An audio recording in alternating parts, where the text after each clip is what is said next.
In Boston, there's a lot of talk about how the city's murder rate is collapsing, but not every community of Boston is feeling safer. Yeah, Boston 25 News reporter Bob Ward explains that most of Boston's murders are taking place in historically black neighborhoods in an area some call the murder triangle.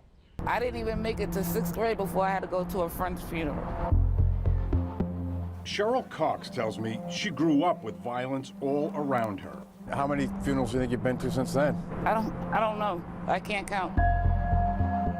On New Year's Day 2023, the violence struck too close to home for Cheryl. Her cousin, Jamal Cox, was shot to death in Mattapan while he worked security at a New Year's Eve party.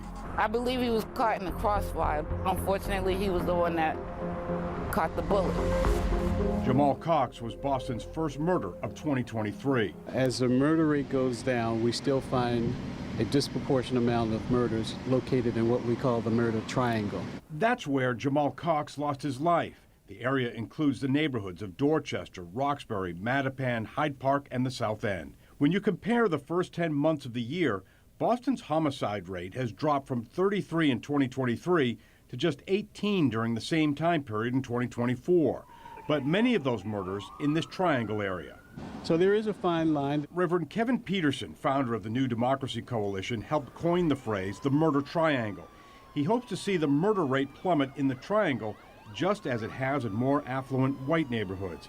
At a time when there is great concern about over-policing, Reverend Peterson is calling for more police in the neighborhoods. There's a tension between over-policing, but there is also a great need for the police to be in murder hotspots so that murderers are apprehended. Reverend Peterson says he wants law enforcement to do more to get illegal guns off the streets, but he's also urging the people in his community to speak up. The more we get neighbors to speak to the police about who the murderers are, the better the chances are that they'll be apprehended. Do you think the crime rate's going down? No, I hear sirens every night. Cheryl Cox tells me she's tired of attending funerals for people who died before their time.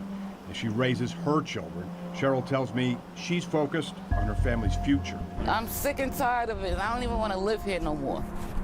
I love Boston, but it's getting out of control.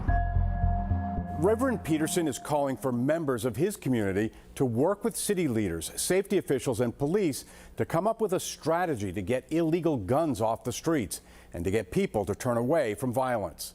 I'm Bob Ward for your local station, Boston 25 News.